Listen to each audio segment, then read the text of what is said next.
ஆண்டவராகிய இயேசு கிறிஸ்துவின் நாமத்தினாலே இந்த நாளிலும் கூட கர்த்தருடைய வார்த்தையை தியானிக்கலாம். 2 தீமோத்தேயு 2வது அதிகாரம் 21வது வசனத்தின் பின்பகுதி, எஜமானுக்கு உபயோகமானதும் எந்த நற்கிரியைக்கும் ஆயத்தமாக்கப்பட்டதுமான கனத்திற்குரிய பாத்திரமாயிருப்பான். கனத்திற்குரிய பாத்திரமாக கர்த்தர் நம்மை அவருடைய பாத்திரமாக நம்மை வைத்திருக்கிறார். ஏசப்பா பார்த்தீங்கன்னா நல்ல பாத்திரங்களாக இந்த உலகத்தில் பிரயோஜனமாக பயன்படணும்னு சொல்லி நம்மை விரும்புகிறார். பவுல் உலகத்துக்கு நேராக வாழ்ந்து கொண்டு சபையை துன்புறுத்தி வாழ்ந்தார். கர்த்தர் அவரை சந்தித்தவுடன் பார்த்தீங்கன்னா சபைகளை எல்லாம் சீர்படுத்தும்படியாக, விசுவாசிகளை எல்லாம் சீர்படுத்தும்படியான வார்த்தைகளை சொல்லி நற்கிரியைகளை நல்ல பாத்திரங்களாக மாற்ற அவர் பிரயாசப்பட்டார். அதே போல் சாது சுந்தர் சிங் ஐயாவை குறித்து நாம் கேள்விப்பட்டிருக்கிறோம்.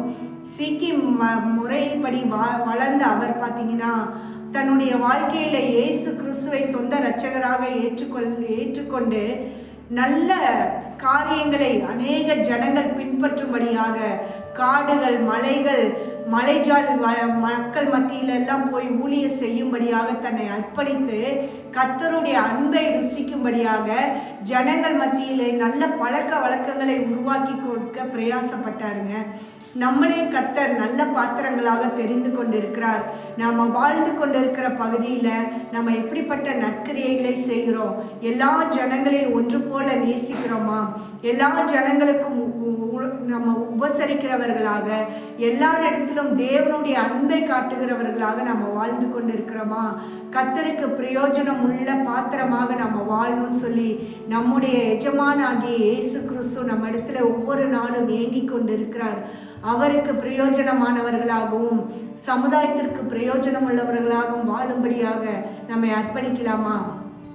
கிருபையுள்ள தகப்பனே, உம்மை நன்றியோடு துதிக்கிறோம் அப்பா, ஸ்தோத்தரிக்கிறோம் ராஜா. எஜமானாகிய இயேசு கிறிஸ்துவுக்கு பிரயோஜனம் உள்ள நற்கிரியைகளை செய்கிற பாத்திரங்களாக கர்த்தர் எங்களை தெரிந்து கொண்டீரே அப்பா. அப்பா, நாங்கள் அந்த நற்கிரியைகளை செய்யும்படியாக எங்களுக்கு உதவி செய்யுங்க ராஜா.